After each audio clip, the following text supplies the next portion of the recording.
Почему не Киргизия, а Кыргызстан? Объясняю на пальцах. Начнем с истории. В 1936 году председатель ЦИК Кыргызской ССР Орузбеков официально пишет заявление в президиум ЦК о просьбе переименования Киргизской ССР в Кыргызскую ССР. Заявление принимает и отправляет в Академию наук. Позже секретарь Академии наук Авраам Деборин пишет, что действительно Киргиз является неправильным наименованием, и со всех точек зрения правильно переименовать Киргизскую ССР в Кыргызскую ССР. Раз. Во-вторых, слово «киргиз» в переводе с кыргызского языка означает глагол «вносить», «засунуть», что, конечно, не соответствует самоназванию народа.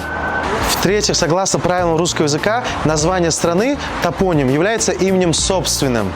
А имена собственные, согласно правилам русского языка, не подлежат смысловому переводу, а передаются с помощью практической транскрипции или транслитерации. Таким образом, правильно будет Кыргызстан. Именно это название закреплено в Кыргызской конституции, где русский язык является официальным. Ну и в-четвертых, согласно правилам этикета, если вы находитесь внутри страны, то принято называть страну именно так, как ее произносят внутри этого государства. Поэтому, если вы соблюдаете правила хорошего тона, то называйте Кыргызстан именно Кыргызстаном. А если назовете Киргизией, то можете попасть в неприятную ситуацию или просто сконфузитесь.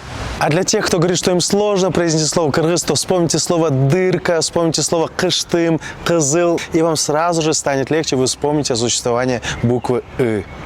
Теперь вы знаете, почему правильно Кыргызстан, а не Киргизия. Не забудьте подписаться на меня, я делюсь полезным и интересным.